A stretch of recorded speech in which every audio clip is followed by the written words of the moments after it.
ఈ 4 కలశాలు పెట్టి సర్వతోభద్రమండల దేవతను ఆవాహన చేసి పూజ చేస్తే అప్పుడు ఆ అష్టోత్తర శత కలశాలలో మనం స్థాపన కూడా చేసుకున్నాం. లేకపోతే ఏక కలశంలో పూజ కూడా చేసుకోవచ్చు. మనం డైరెక్ట్ గా కూడా స్వామివారి ఆరాధన చేయవచ్చు.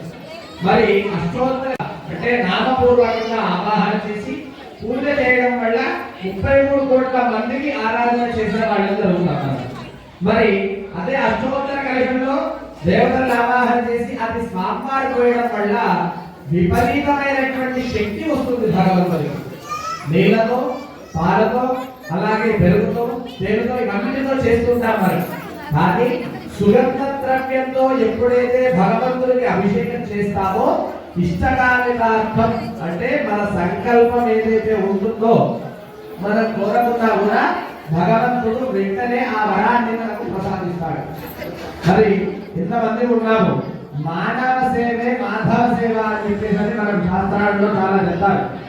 మనము చేసే దీక్షలో కానివ్వండి, చేసే పూజలలో కానివ్వండి అలాంటి భావన కలిగి ఉండాలి. అయ్యారు మానవ సేవకు మాధవ సేవకు పూజకి ఏం సంబంధం అంటే చాలా సంబంధం ఉంటుంది. ఇక్కడే దేని గురించి అయ్యారు మనం ఇంత పూజ చేస్తాము కానీ లేని వారికి దానం చేసే గుణం మన దగ్గర ఉండదు. తెలియని వారికి తిండి పెట్టే గుణం మన దగ్గర ఉండదు. అంటే ఎవరికి లేదని పెట్టేవాళ్ళు చాలా మంది ఉండొచ్చు. దీనివల్ల మనం నేర్చుకోవాల్సింది ఏంటి? ఒక మాల వేసుకున్నామంటే ధర్మంగా అసత్యంగా అంటే ధర్మంగా నడవాలి, అసత్యంగా నడవకూడదు, సత్యమైనటువంటి మాటలు మాట్లాడాలి, భగవంతుని అనుగ్రహాన్ని పొందాలి అని చెప్పేసి గోచార ప్రకారంగా శనిదోషం ఎంత ఉన్నా కూడా హరిహరపుత్ర అయ్యప్ప స్వామి తొలగొట్టి దీక్షలో ఉన్న వాళ్ళు చాలా మందికి అనుభవం కావచ్చు. ఫస్ట్ సంవత్సరం వేసుకున్న వాళ్ళంతా కూడా చాలా ఇబ్బంది పడతారు. అంటే ఎలా అంటే భగవంతుడు అంటే నేను వేసుకున్నాను కాబట్టి నాకు ఆ భగవంతుడు చూపించిన పరీక్ష ఏంటి అంటే దినంలో మనం చేసే వృత్తిపరంగా చాలా పనులు రావడము, మనము భగవంతుని పూజనాచరించే సమయం లేకపోవడము, చాలా ఆకలి కావడము, ఇలాంటివి పరీక్ష భగవంతుడు పెడుతూ ఉంటాడు. దేని గురించే కాదు మీకే వచ్చిందా ఎవరికి రాలేదు అనొచ్చు. నా భావన ఏంటి అంటే నేను వేసుకున్నప్పుడు ఆ భగవంతుడు నాకు ఇచ్చిన పరీక్ష అలాంటిది. 2 గంటలకు లేచి స్నాన పూజ చేయాలి, అది మనం తప్పొద్దు. మనకు మంచి చేస్తాడు, ఆరోగ్యాన్ని ఇస్తాడు అన్న భావనతో మనం చేసే దీక్షలో నాకు చాలా పరీక్షలు ఇచ్చాడు భగవంతుడు. ఎవరో గురించి నాకు అనవసరం, నాకు జరిగిందే చెప్పాలి. ఎందుకంటే ఎవరి భావన ఎట్లుందో మనకు తెలియదు కాబట్టి. 1 సంవత్సరం చేసినప్పుడు చాలా ఇబ్బంది అనిపించింది నాకు. అంటే భగవంతుడు అనుగ్రహం, అది ఇబ్బంది అంటే నా మాల వేసుకున్నావు కాబట్టి నా సేవ ఎంతగానో చేయగలుగుతూ నేను ఇన్ని కష్టాలు ఇస్తున్నాను మీకు, కానీ ఇచ్చినా నువ్వు ఎంత సేవ చేయగలుగుతావు భగవంతుని, కానీ దానికి అంతరార్థం కష్టం ఇచ్చేళ్ళు అంటే మాల వేసుకున్నందుకు కాదు. అంటే భగవంతుని పరీక్ష ఏ విధంగా ఉంటుందంటే వీరికి అన్ని ఇస్తే నా పూజ చేస్తాడా చెయ్యడా అన్న భావనతో ఇచ్చిన కష్టాలు అవి అంతే భగవంతుడు. కాబట్టి మనము ఈ అష్టోత్తర శతకాలుగా భగవంతుని ఆరాధన చేస్తున్నారు, సేవిస్తున్నారు, వారికే భగవంతుడు అట్లాంటి అనుగ్రహాన్ని ప్రసాదిస్తారు.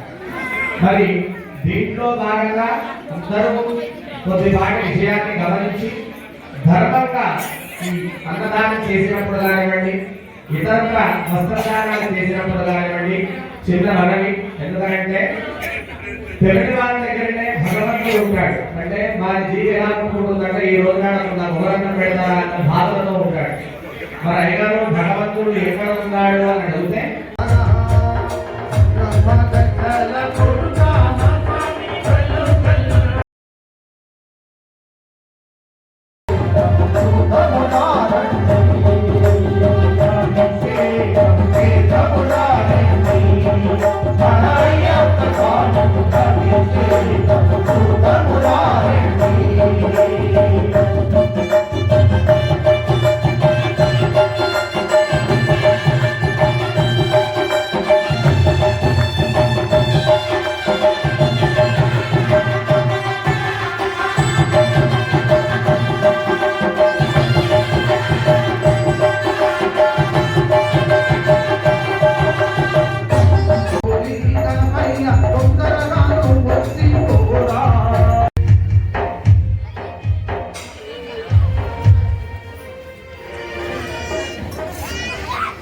గౌరమ్మ గజ్జల కొడుకా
ఓకే పైకి చేతి చెప్పండి అమ్మకాలు గట్టిగా ఓం సాంబ శివ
రెండు నిమిషాలు ఇద్దరు వాడిపించడానికి తీసుకున్నాను కొడుకు. ఇప్పుడు మీరు వాడాలి, వాళ్ళు వాడాలి.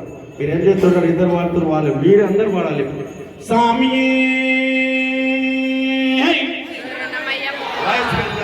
సామి అరే రంగా రంగా విఠల పాండురంగా విఠల రంగా రంగా విఠల పాండురంగా విఠల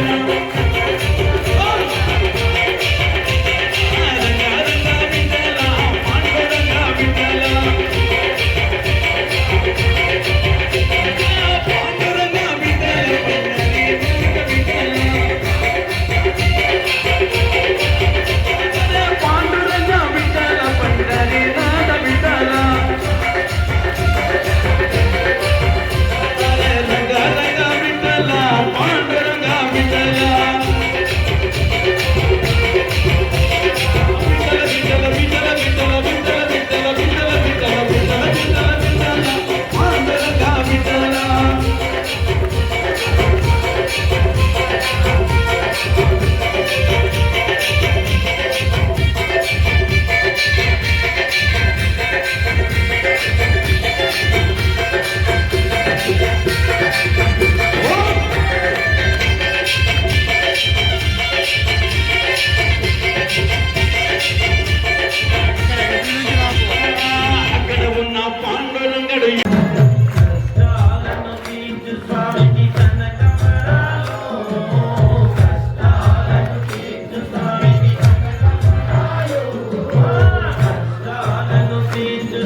మీ కోరికలు